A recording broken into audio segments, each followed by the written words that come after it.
giro, sertifikat deposito, dan bentuk lain yang dipersamakan. Sahabat LPS, penting untuk diketahui. Agar simpanan dijamin LPS, pastikan simpanan memenuhi syarat 3T, yaitu tercatat di pembukuan bank, tingkat bunga simpanan yang diperoleh tidak melebihi tingkat bunga penjaminan LPS, dan tidak terindikasi atau terbukti melakukan tindak pidana di bidang perbankan. Untuk informasi lebih lanjut, kunjungi www.lps.go.id dan media sosial LPS. Dalam rangka memberikan pelayanan terbaik bagi masyarakat, masih digital untuk melakukan berbagai inovasi, antara lain data dinamis, aplikasi penjualan aset bank dalam likuidasi, aplikasi Single Customer View atau SCV, kalkulator 3T, aplikasi keberatan nasabah, dan aplikasi iProcurement. Selain dari aplikasi tersebut, LPS juga mempunyai aplikasi e-laporan yang digunakan oleh industri perbankan yang disampaikan kepada LPS. Untuk mengetahui lebih lanjut mengenai berbagai inovasi tersebut, ayo kunjungi stand LPS. Festival 2025. Perkenalkan, saya jurnalis ekonomi CNBC Indonesia, Safrina Nasution. Senang sekali bisa menyapa para tamu, para bapak dan ibu yang telah hadir kesempatan kali ini. Dan ini di Business Talk pertama ini kita akan setting the tone tentang literasi keuangan dan edukasi mengenai keuangan. Tidak hanya untuk mereka yang memiliki atau bekerja di sektor keuangan, tapi untuk semuanya.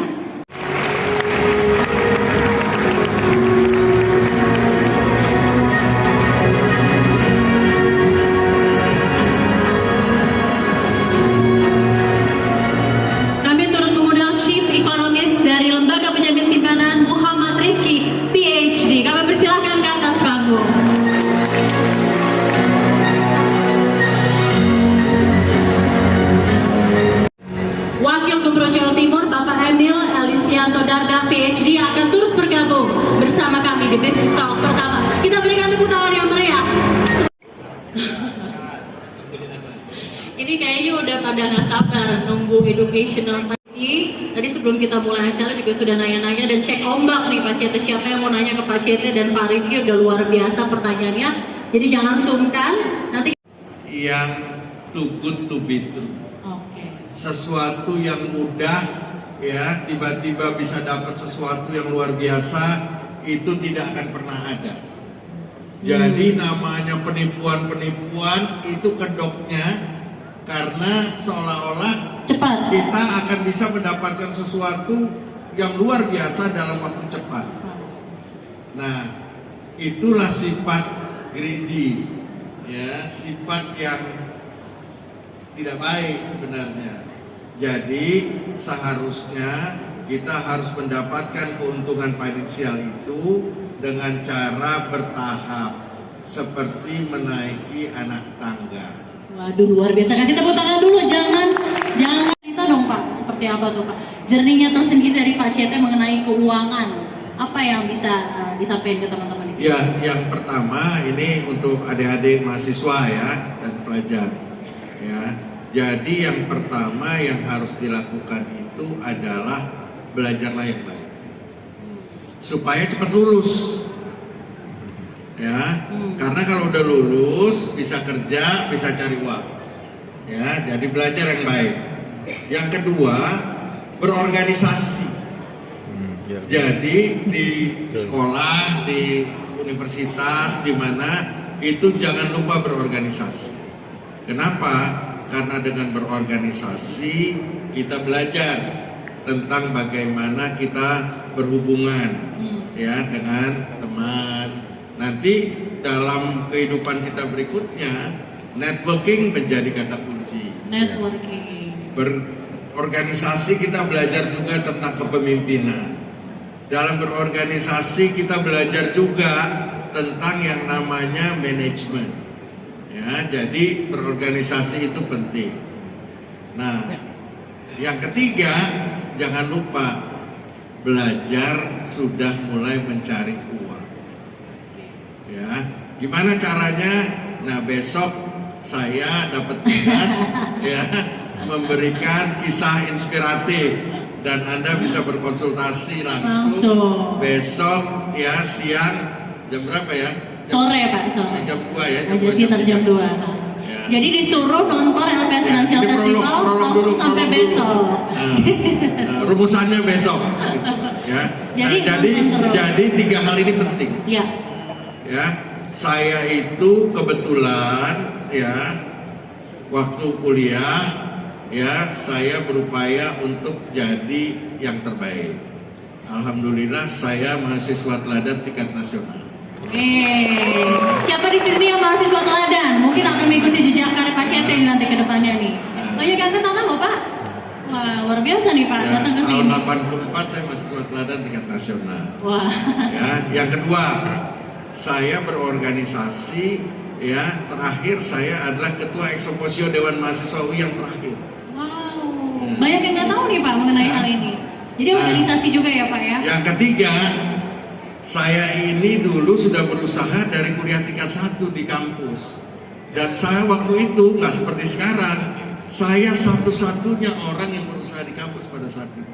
Berusaha memiliki usaha pada saat Jadi seperti saya bilang, belajarlah yang baik supaya cepat selesai dan berprestasi, berorganisasilah, dan yang ketiga, cobalah cari cuan di usia yang muda. di usia yang muda. Jadi memang memulai dari sekarang. Kita kasih tepuk tangan untuk Pak Cete. Siapa nih yang kira-kira relate banget kalau anak-anak zaman sekarang relate banget sama cerita Pak Cete? Sebelum kita ke Pak Emil, saya pengen nanya, mungkin ada yang bisa jawab, nanti angkat tangan aja. Ada yang tahu nggak Pak Cete kuliahnya di mana, fakultas apa? Wih, paling depan. Coba Mas yang pakai baju putih silakan Mas.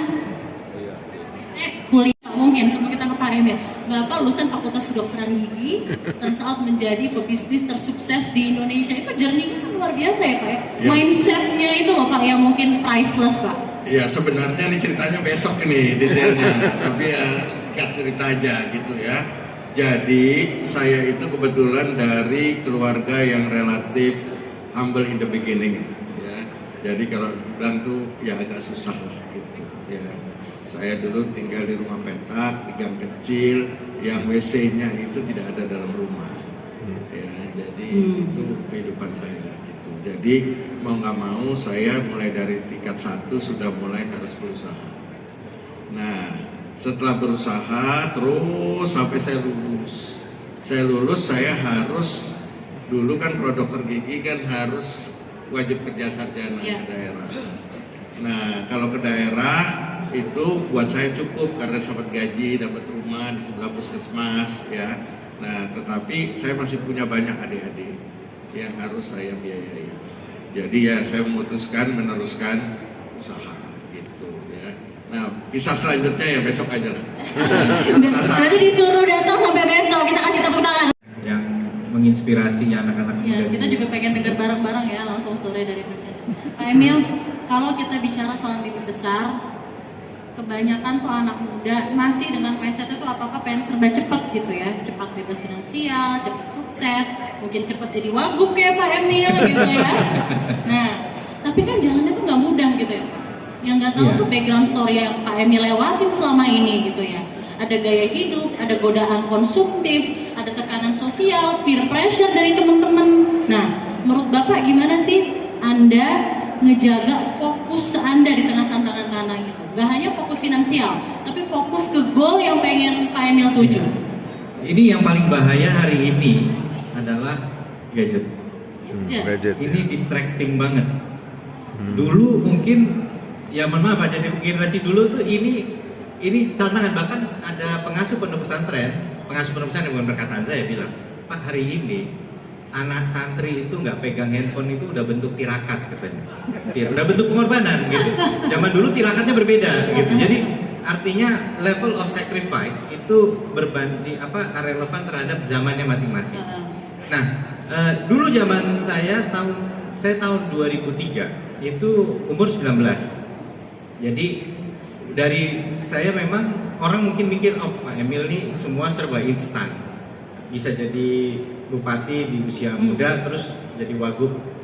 Sebenarnya nggak seinstan itu. Yang sering kadang-kadang dikeluhkan anak muda adalah saya nggak dapat kesempatan, saya nggak dikasih kepercayaan kira-kira gitu. Sometimes kalau bahasa Inggris, nah ini saya masih mencari bahasa Indonesia diksi yang tepat. Kalau di bahasa Inggris tuh ada term namanya earn. E-A-R-N, ya, earn. You have to earn your trust, you have to earn your. Nah ini saya waktu itu kebetulan usia 19 masih lulus, kredit saya sudah setara sarjana lah, dan dengan modal itu saya nekat masuk sebuah tim yang mempersiapkan konferensi menteri-menteri infrastruktur se-Asia Pasifik. Itu umur berapa Pak? 19 tahun. Bisa 19, sarjana juga nggak instan. Saya planning dari umur 14, saya baca buku ayahnya Pak Prabowo, Prof. Sumitro. Beliau dapat doktor di usia 26, kalau nggak salah 25. Ya, Nah saya berpikir waktu itu, ini yang menarik nih teman-teman, saya dapat beasiswa setelah meraih NEM tertinggi di SMP dan jadi juara. Jadi beliau dulu mahasiswa teladan. Alhamdulillah saya dulu pernah jadi juara 1 siswa teladan. Berarti ada 2 murid teladan nih di Pak. Dan saya ingat betul waktu liburan itu ayah saya, teman-teman saya bisa main libur sebulan. Ayah saya almarhum itu akan selalu ngingetin saya, kamu lagi ikut final siswa teladan, jangan main, kamu belajar. Itu saya waktu itu bahasa anak mudanya bete banget. Aduh teman-teman pada main. Tapi setelah saya pikir-pikir, saya nggak disuruh main nggak disuruh belajar 1 bulan penuh, tapi maksudnya pas teman-teman main, saya invest lah 2 jam 3 jam siap-siap karena mau ada seleksi.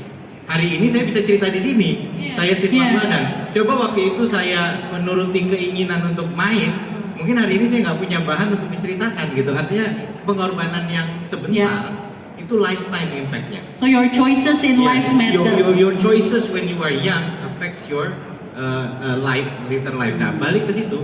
Cut the long story short, baca buku itu saya terinspirasi, dan biasa sometimes ada setback in life. Ya. Jadi begitu di Singapura saya ketemu anak-anak terpintar dari Tiongkok, anak-anak terpintar dari Malaysia yang dapat beasiswa dari ASEAN. Saya jadi ngerasa saya punya passion lain nih. Saya harus punya goal baru nih yang menarik. Oke, saya pengen jadi PhD yang termuda. Waktu itu Pak Sumitro 25-26 kayaknya ya kalau saya salah. Saya pengen paling nggak antara 21 dan 23. Saya planning semua. Makanya 19 tahun selesai setara sarjana karena saya mulai melakukan akselerasi sendiri. Nah, di situ tugas pertama saya hanya menjadi tim administrasi. Namanya juga urusan baru. Surat menyurat, mengorganisir dokumen, menyiapkan semua. Kalau kita nggak ada distraction, misalnya mungkin kalau dulu ada ini mungkin saya begitu selesai kerjaan saya scrolling aja. Waktu itu distraksinya banyak, ngobrol, browsing, udah ada browsing, waktu itu bisa browsing, bisa ngobrol, bisa main, bisa apa. Tapi saya mikir rugi waktunya. Semua makalah yang tugas saya cuma mencatat judulnya dan mengorganisir, saya baca satu persatu. Saya baca, nggak ada nyuruh. Saya baca karena harapan apa? Semoga selesai dari sini. Dulu beliau Menko Ekonomi ngurus infrastruktur zaman Pak Jai. Waktu itu masih Menko jadi, ya? Iya, waktu itu infrastruktur masih di Menko Perekonomian. Jadi saya bacain terus. Saya organisir dari mulai kongres pertama di Jepang, di Chili sampai yang akan diselenggarakan di Bali. Dari mulai pakar sampai para senior official dan menteri, saya organisir ke dalam. Waktu itu saya lagi seneng-senengnya ada USB. USB-nya cuma 16 mega. Sekarang kan USB tera kan. Ini colok save, saya save masukin di Excel. Suatu waktu tiba-tiba malam-malam nih ketua panitianya eselon 2 di satu menteri itu panik. Karena menteri saat itu namanya Pak Sunarno, Menteri Kim Praswil, itu ingin ada deklarasi menteri-menteri se-Asia Pasifik. Mungkin udah pernah disuruh lama, tapi ketua panitia belum ngerjain sampai ditagih. Kumpulinlah rapat semua, pakar-pakar. Biasa lah di Indonesia ini kan suka yang namanya North South ya, ngalor ngidul. Jadi diskusi, Pak ini penting, paparan sendiri-sendiri, pusing dia. Karena isu ini, draft ini harus mengcapture semua isu yang penting. Saya waktu itu nekat, saya angkat tangan, Pak saya punya sesuatu. Apa? Saya colok, saya tunjukin, Pak ini ada. Loh, siapa yang bikin ini? Saya. Siapa yang nyuruh? Nggak ada. Dia bilang, wah ini pasti jomblo nih kan? Kenapa jomblo? Karena ada waktu buat ngerjain kayak gitu ya. Saya bikin, terus wah ini bermanfaat banget karena apa? Karena semua isu sudah terpetakan. Paper ini temanya aset manajemen, ini financing, udah terorganisir. Jadi tinggal kita nyari, Pak isu yang lagi berkaitan di 2003 tentang infrastruktur. Ini masalah privatisasi, masalah teknologi aset manajemen, masalah public private partnership. Udah terkategori, gampang nyusunnya. Akhirnya saya dipindah dari tim administrasi ke tim substansi, bareng tim pakar, bareng guru besar dari ITB, UGM. Nah apa lessons learned-nya? bahwa responsibility itu nggak datang karena saya minta, Ya. tapi karena saya invest lebih daripada apa yang di-require waktu itu. Tugas saya waktu itu hanya administratif, Jadi keinginan untuk go further. over, tapi saya nggak minta, ya lakuin aja Ya. dulu. Oke. Nah ini yang penting untuk yang teman-teman muda. Saya pernah baca satu saying, success is when opportunity and preparation meets. Oke. Nah, preparation kadang-kadang ada kesempatan, ada beasiswa, tapi kita dari dulu tarsok, ntar besok. Mau nangka IELTS-nya cuma kurang 0.2 lagi, tapi nggak pernah invest waktu. Iya. Begitu datang kesempatannya lewat deadline-nya. Nah, sama seperti ini, saya nggak tahu kapan itu bermanfaat, tapi saya siapin aja knowledge itu. Nah, akhirnya begitu malam itu ada dua hal yang penting. Satu, keberanian. Anak muda tetap harus berani. Saya yakin Pak CT Oke. adalah dulu figur yang berani. Kalau nggak Iya. punya keberanian, nggak punya nyali, nggak bakalan bisa. Ya. Tapi nyali doang nggak punya konten, itu namanya nekat. Malah bisa semakin terjerumus. Kalau waktu itu saya nggak berani angkat tangan, dokumen itu akan ngumpet selama-lamanya. Nggak akan ada yang tahu dan nggak akan ada manfaat. Tapi kalau waktu itu saya nggak punya dokumen itu, main angkat tangan terus ikut ngomong ngalor ngidul, ya saya hanya akan dikenang sebagai salah satu anak muda yang cuma modal nekat. Jadi preparation itu harus. Meets Nah, opportunity. opportunity kita nggak pernah tahu. Nah, kalau anak muda nanya, Pak, opportunity nggak datang-datang, ya inilah banyak-banyak berdoa. Opportunity insya Allah akan datang. Mungkin itu sedikit Ya. pengalaman saya menjadi anak muda dulu. Makanya tadi how to keep your focus adalah memang nggak usaha, hasil tidak akan mengkhianati usaha. Unless you're ultra lucky gitu ya, the star align for you gitu ya. Anyone who gets there itu adalah hasil kerja keras. Baik. Nggak ada yang nyantai-nyantai, santuy-santuy, tenang-tenang terus tahu-tahu dapat.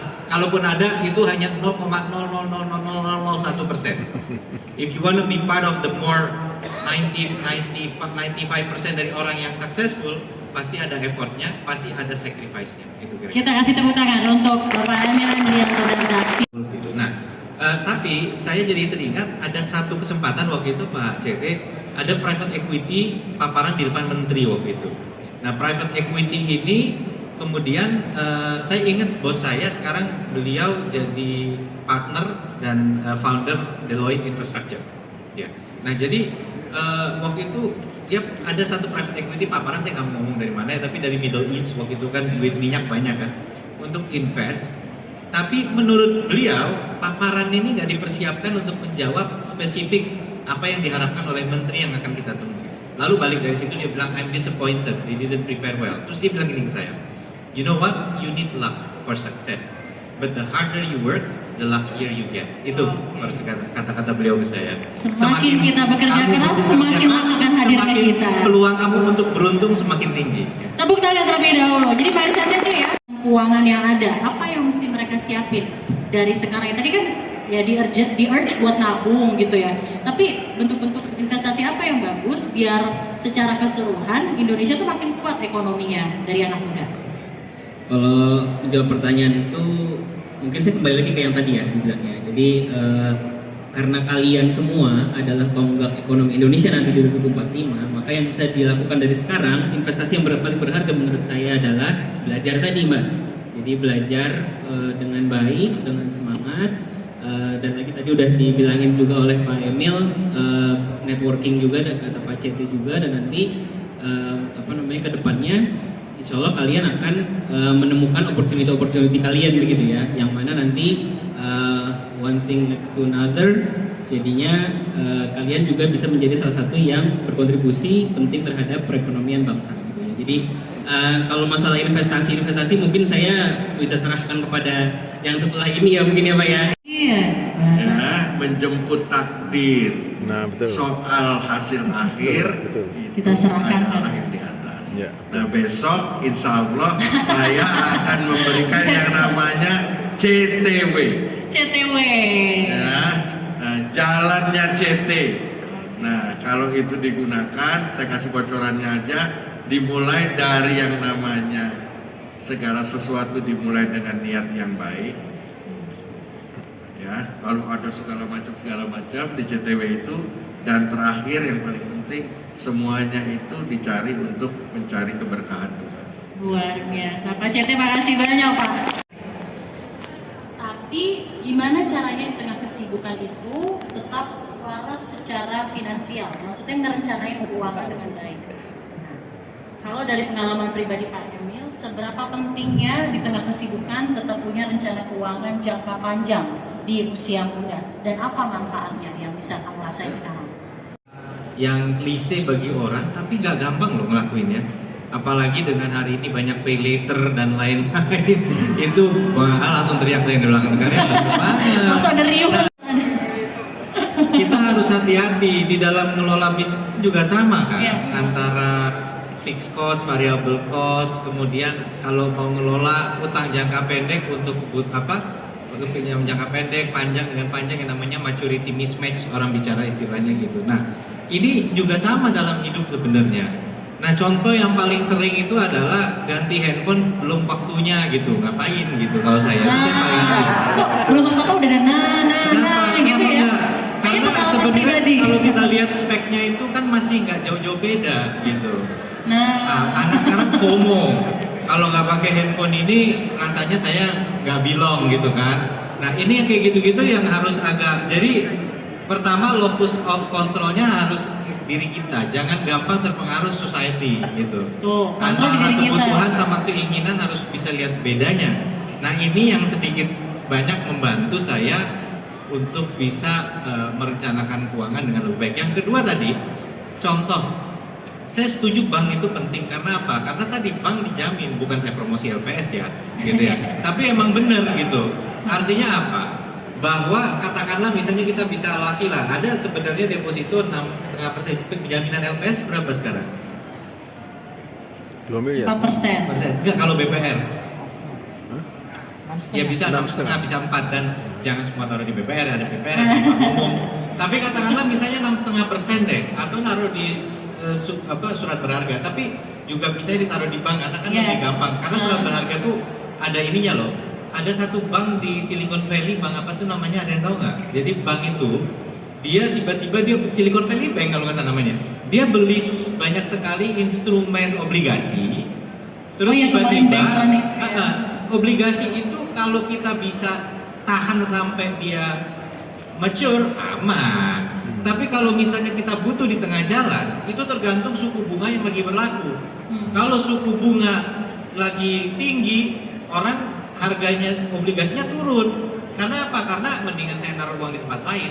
Kalau suku bunga di luar lagi rendah, orang harga obligasi naik. Nah, begitu dia mau jual, harga obligasi lagi turun. Akhirnya jebol banknya. Nah, ini contoh yang sama tadi, makanya bank itu punya profil yang beda. Jadi orang selalu bilang, lagi-lagi klise, don't put all your eggs in one basket, tapi itu betul. Ya, ada dua cara. Satu, ada orang yang nitip ke fund manager kemudian naruh tuh ke deposito di bank-bank, disebar. Ya, ada yang bank umum, ada yang bank yang BPR, tapi dia sebar. Ada juga yang dia ngatur sendiri. Gitu. Cuma kalau ngatur sendiri kan ada minimum nominalnya. Nah, balik lagi, bayangin kalau 6,5%, ini berbunga compounding setahun aja, bukan compounding per bulan, itu dalam 10 tahun lebih sedikit itu udah 2 kali lipat duitnya. Nah, cuman kalau kita cuma ngitung 6,5% kecil, males nabung jadinya, belanjain. Tapi saya juga setuju, konsumsi juga penting. Tiongkok adalah negara yang saving rate-nya tinggi banget, marginal propensity to save-nya tinggi banget. Makanya waktu kemarin Tiongkok itu lagi ngitung-ngitung, mungkin dia Amerika kalau dia berantem gimana ya, akhirnya kan setengah damai juga kan, meskipun agak keras. Tapi karena kalaupun misalnya dia harus channeling 400 miliar dolarnya ke negara lain, nggak ketelan itu segitu banyaknya ekspor ke Amerika. Maka dia mau injek seperti Indonesia ngasih stimulus sama orang Tiongkok, itu bukan dibelanjain stimulusnya, dikantongin, disimpan. Jadi di sisi lain konsumsi tetap penting karena 60% dari perekonomian kita, makro kita tetap konsumsi. Tapi tetap harus ada tabungan tadi. Nah, makanya saya juga salah satunya nabung itu penting. Jangan cuma lihat angka cuma 4%, 6%. Karena sebenarnya kalau dia compounding dalam 10 tahun lumayan, sudah bisa hampir 2 kali lipat gitu. Jadi memang itu tips-tipsnya ya, kalau dari di tengah kesibukan tetap menjaga dan tetap menjaga finansial secara jangka panjang gitu ya. Tapi selalu ada waktu ya Pak ya di tengah kesibukan yang ada ya Pak. Sekarang untuk literasi keuangan, literasi keuangan di Jawa Timur juga naik nih, udah di atas 55%. Jadi kita itu memang agak kebalik kalau di bank kita tuh inklusinya udah tinggi. Kita peringkat Inklusi udah keempat. tinggi. 92,9% di Jawa Timur. Jadi semua ini sudah inklusi keuangan. Kalau dibandingin yang di Jawa, ini kita cuma kalah sama Jakarta kayaknya. Karena Jawa Barat 85, 86, Jawa Tengah 86, Jogja 82, Banten 85, Jawa Timur 92,99, 93. Jadi kita relatif tinggi, tapi literasinya juga penting. Literasi. Kasih tepuk tangan untuk Wakil Gubernur Jawa Timur. Kalau sudah besar hasilnya sudah ini juga tetap nggak boleh dipakai buat konsumsi, pakailah lebih banyak buat sedekah. Sehingga nanti usahanya juga insya Allah dijaga. Kita kasih tepuk tangan untuk Pak Cete. Terakhir-terakhirnya pesannya tuh jalur langit. Dan bukan tujuan. Nah, tuh jelas ya, uang itu alat dan komoditas bukan tujuan. Bukan tujuan. Jadi kalau Anda menjadikan uang sebagai tujuan, Anda salah. Tepuk tangan buat Pak Cete. Pak Hairul. Terakhir dari Pak Emil, ini closing statement-nya ada unik, cuman biar keluar dari ruangan ini tuh langsung ke Patri, uang itu tuh apa gitu. Iya, saya rasa karena ini pesan yang penting banget. Sengaja Pak Cete punya banyak pilihan, tapi beliau beresonansi tadi. Saya juga ingin meresonansi bahwa uang itu bukan tujuan. Saya pakai satu diksi yang beda tapi sama. Uang itu adalah tantangan. Tantangan artinya apa? Ya tadi balik lagi ke bagaimana kita melihat uang itu pisau bermata dua kan tadi. Kalau orang kelola bisnis orientasinya uang doang, customer satisfaction bisa jeblok gitu. Tapi sebaliknya kalau orang kelola customer satisfaction jangka panjangnya bisnisnya bisa profitable. Jadi uang ini pisau bermata dua, tantangan kira-kira gitu. Tantangan. Luar biasa, kita kasih tepuk tangan untuk Pak Emil Dardak. Saya jadi ingat seluruh wrap up dari pembicaraan kita di Business Talk ini. Ada suatu buku yang saya pernah baca tentang psychology of money. Jangan biarkan uang mengendarai kita. Pak, saya mau nambah Kita satu yang joke. mengendarai. Silakan. Satu joke aja Pak. Di politik ada yang bilang gini, punya Gimana? uang belum tentu menang. Oke. Punya uang belum tentu menang pemilihan. Tapi nggak punya uang pasti kalah, katanya begitu. Jadi katanya tetap harus ada modal gitu. Tapi modalnya banyak apa sedikit, balik lagi. Cuma intermezzo aja, makasih. Semoga dengan ini saja disampaikan oleh narasumber kita. Kita kasih tepuk tangan sekali lagi untuk Pak Rifki, Pak Hairul Tanjung dan Pak Emil Dardak. Terima kasih. Ini telur sama ayam ya. Anak muda kan bilang, saya mau buka usaha tapi nggak ada modal. Jangankan nggak ada modal, untuk hidup aja saya perlu makan. Gitu. Jadi memang saya bisa memahami kenapa anak-anak muda ini merasa kok saya gimana caranya saya disuruh berwirausaha gitu, katakanlah tantangannya ada di modal tadi. Yang kedua, kebutuhan sehari-hari pun harus ada yang menutupi. Tapi saya jadi inget gitu, dulu tuh waktu internet belum banyak tersedia atau belum di handphone gitu. Saya pernah waktu sekolah di Singapura, itu saya bela-belain tiap hari jalan mungkin 1 jam lebih hanya untuk ke tempat yang ada computer station yang ada internetnya. Pakai di situ pun maksimum cuma boleh misalnya 15 menit. Habis itu tunggu kayak main lagi. Segitu dibela-belainnya untuk bisa ngakses. Maksudnya hari ini banyak tempat yang free wifi itu sebenarnya pasti ada. Tidak ada di dekat kita langsung, tapi pasti ada. Jadi kalau dibela-belain ada. Nah, apa yang ingin saya sampaikan? Kadang-kadang ada peluang misalnya jadi dropshipper. Dropshipper tuh dia nggak harus punya barang, tapi dia boleh menawarkan. Saya rasa banyak sekali yang menawarkan itu sekarang. Saya nggak punya pulsa, bisa pakai itu ya, pakai kuota yang dari free. Contohnya. Yang kedua, possibility-nya adalah jangan terkungkung dan milih-milih kerjaan. Kadang-kadang ada juga yang bilang saya nggak cocok kerjaan ini, kualifikasi saya nggak ada. Apapun kerjaan yang ada depan mata, ambil aja dulu. Gitu. Kenapa? Karena memang hari ini kita tidak bisa kemudian strict hanya mengacu kepada lembar ijazah yang kita punya. Karena sekarang sekali lagi dunianya cepat banget berubah, ilmu cepat banget berkembang. Yang kita bergeser mungkin, jangan pernah kita ngerasa, apalagi frustrasi, ini salah satu rasa frustrasi yang sering terjadi di anak-anak muda atau yang sudah menjelang tidak terlalu muda lagi gitu ya. Midlife crisis adalah saya dulu salah ngambil jurusan. Itu sering banget terjadi. Salah ambil jurusan. Salah ngambil jurusan gitu ya. There's no such thing menurut Pak Emil. Begini, kita kerja Pak Hairul Tanjung sampai hari ini Pak Cete sudah, mohon maaf tadi Bapak nyebut duluan umurnya, above 60 masih kerja 12 jam sehari. Tapi katakanlah we stop at 60 misalnya. Lulus kuliah itu mungkin 22, 21. Artinya berapa tahun kita masih kerja? 39 tahun, hampir 40 tahun. Masa gara-gara kuliah 4 tahun, terus kita terkungkung, ya udah hidup saya tergantung apa yang saya kuliah 4 tahun ini. Enggak juga gitu. Kita harus punya flexibility, atau kita sering nyebut di Jawa Timur kita lagi gerakan namanya merdeka berkarir. Nah, salah satu cara untuk tadi reskilling, kita bergeser bukan lagi kuliah lagi sarjana, tapi kita bisa ngambil micro credential nih yang lagi banyak dicari. Micro credential, kalau dia memang senang desain, sekarang banyak banget kualifikasi yang terkait desain. Kalau dia senang programming, ada lagi cyber security certification. Jadi banyak sertifikasi pendek yang 3 bulan, 6 bulan, atau less dan 1 tahun yang bisa diambil untuk meningkatkan nilai jual di pasar tenaga kerja tadi. Jadi ini artinya pertama, jangan pernah memvonis diri kita salah jurusan, ambil peluang-peluang micro credential. Yang kedua, anak sekarang tuh kenal istilah ini Mbak Citra, namanya hustle, side hustle. Banyak sekali. Mohon maaf di sini semua pernah dengar istilah side hustle? Side hustle. Side hustle tuh Sampingan. Usaha sampingan. Jadi saya tiap kali datang PMN Pak, punya program pemodalan, pelatihan UMKM oleh Ekraf. Yang datang tuh banyak ibu-ibu. Ternyata banyak sekali ibu-ibu yang bergerak side hustle-nya tuh dia bisnis. Dia nggak punya target saya mau kaya, tapi apapun pendapatan disyukuri sebagai bagian dari menambah perekonomian keluarga. Nah, hustle itu ciri khas anak muda sekarang, hustling tadi. Jadi ngoyo, berjuang, mencari peluang untuk mendapatkan income. Nah, ini yang kemudian mungkin bisa menjawab. Jadi memang dilema dari bonus demografi adalah mereka yang usianya produktif tapi lapangan kerja yang seakan-akan nggak tersedia. Nah tadi jadi ini beberapa life hack yang mungkin bisa dicari untuk itu tadi menjawab terkait bonus. Sembari kami di pemerintah memang juga terus berbenah untuk menjadi katalis. Kabar baiknya pertumbuhan ekonomi di Jawa Timur quarter to quarter, dari kuartal 1 ke kuartal 2 kita tumbuh di atas 3%. Ini tertinggi di Pulau Jawa di pertumbuhannya, kuartal ke kuartal. Jawa Timur. Ya. Kalau year on year-nya 5,23%. Di atas rata-rata ya, di atas rata-rata nasional. Ya. Itu adalah kabar baik bahwa orang bilang meramalkan dunia ini lagi lagi suram, tapi ternyata masih tumbuh. Pertumbuhan terbesar kita, saya kasih bocoran sedikit, ini penting.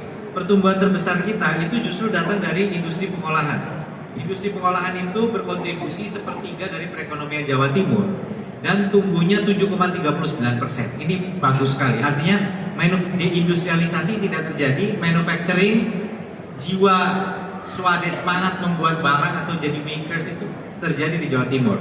Yang juga tinggi transportasi dan pergudangan. Artinya trade ini berkembang. Makanya Ketapang ini kita beresin betul nih. Pak CT, ini distribusi ke Banyuwangi, Kuali ini mandek gara-gara itu.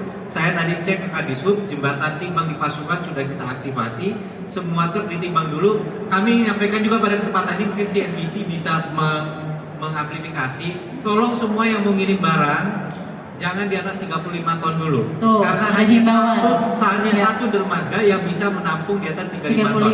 Tapi ada 4 dermaga yang bisa menampung 35 ton ke bawah. Jadi kalau bottleneck semua ini truk 35 ton ke atas hanya di dermaga 1 biji ini, yang sekarang Syah bandarnya lagi ketakutan karena kemarin kapal tenggelam, sekarang dia perketat. Biasa dia boleh 15-20 kapal, sekarang 5 kapal.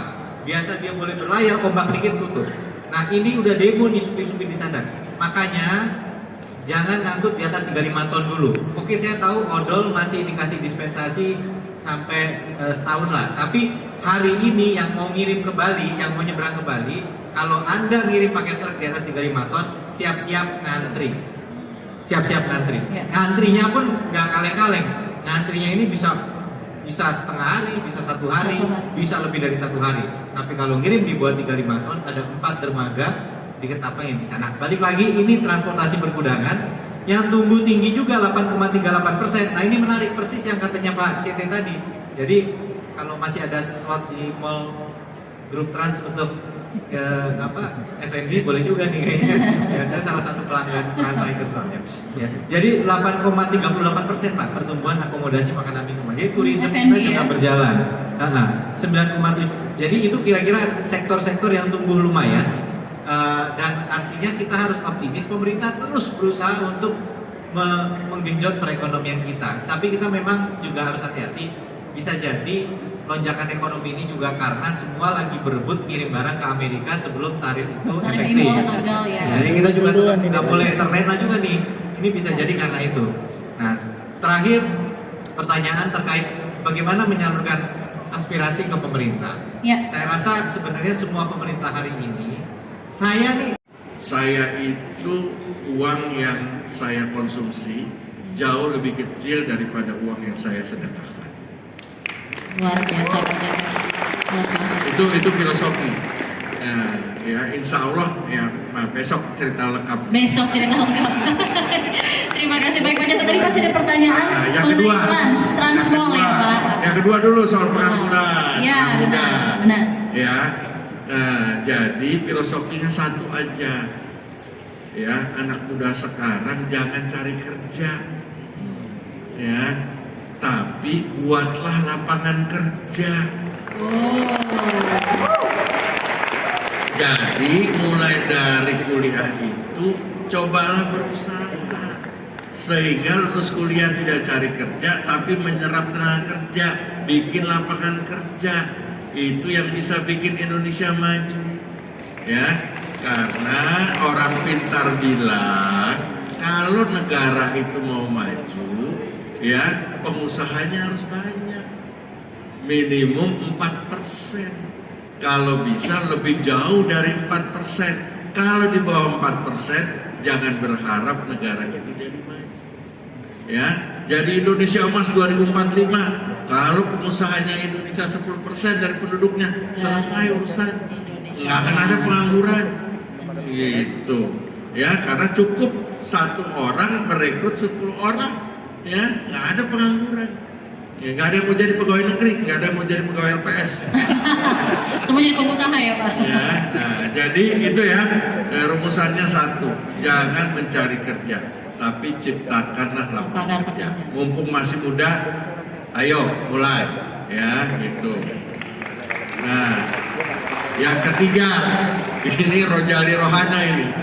Nah, tadi ya. Rombongan jarang beli. Mall, gitu, Rojali. ya. Nah, jadi memang kita akui ya bahwa daya beli masyarakat kita sedang turun. Itu harus kita akui. Kenapa? Karena yang pertama kelas menengah kita turun. Itu data statistik ya sampai akhir tahun lalu aja sudah hampir 10 juta. Kelas menengah kita turun kelas ke bawah. Yang kedua, kita tahu juga PHK banyak sekali kemana-mana, sehingga pasti berpengaruh kepada daya beli. Ya. Nah, lalu gimana cara ngatasinya? Tentu kita nggak bisa business as usual, artinya melakukan segala sesuatu seperti keadaan baik-baik saja, keadaan normal-normal saja. Jadi kita harus melakukan sesuatu di luar kenormalan, namanya itu business as not as usual. Ya, nah tren sekarang orang datang ke mall ngapain? Shopping? Enggak. Orang datang ke mall sekarang yang pertama makan, betul nggak? Nah makanya jualan makanan. Nah makanan pun harus yang kekinian, ya. Anak sekarang semua harus pakai keju. Kopi aja dibikin ada kopi pakai keju. Gitu, ya. Jadi ini aneh, tapi ini kekinian ini nggak bisa berlangsung lama karena kekinian sekarang tahun depan sudah nggak kekinian lagi, ya.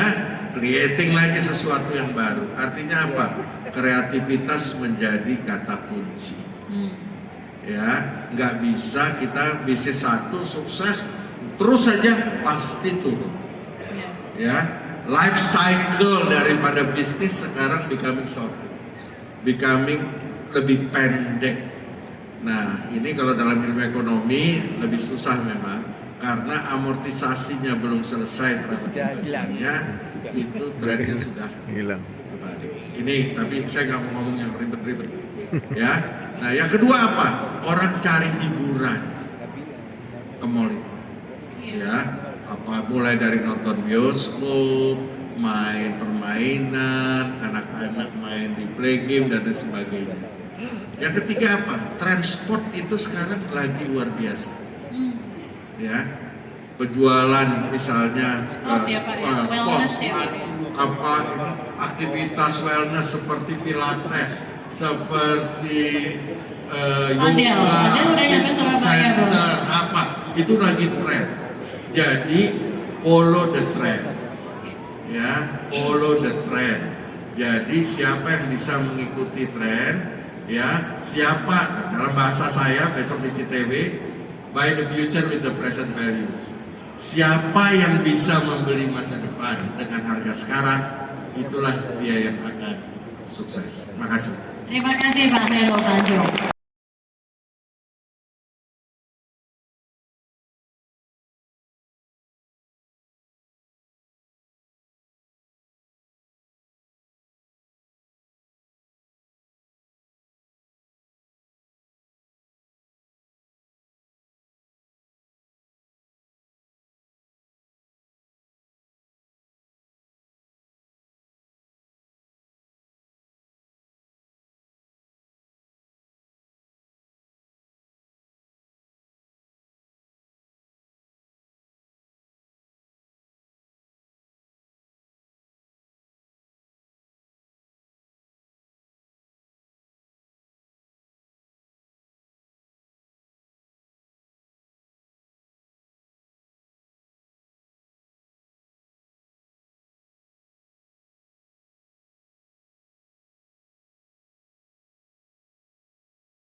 Hairul Tanjung, Pak Hairul Tanjung, kita berikan apresiasi yang luar biasa pemirsa untuk Bapak Hairul Tanjung. Terima kasih atas kehadirannya Pak. Dan sekali lagi juga kita mengucapkan selamat pagi dan selamat datang kepada Bapak Profesor Dr. Muhammad Nuh, tokoh nasional asal Jawa Timur. Selamat pagi Bapak. Bapak Winardi Legowo, professional banker. Terima kasih sudah bergabung. Selamat pagi Bapak. Lalu ada pula ya, Chief Economist LPS, Bapak Muhammad Rifki PhD. Terima kasih telah bergabung bersama kami dan tentunya ingin menyapa. Terima kasih atas kehadirannya Bapak semua, pimpinan dan jajaran dari CT Corp. Selamat pagi, selamat bergabung di LPS Financial Festival 2025 dan tentunya seluruh tamu-tamu undangan yang telah hadir dalam acara ini. Kita berikan tepuk tangan dan apresiasi luar biasa untuk seluruh instansi yang telah hadir.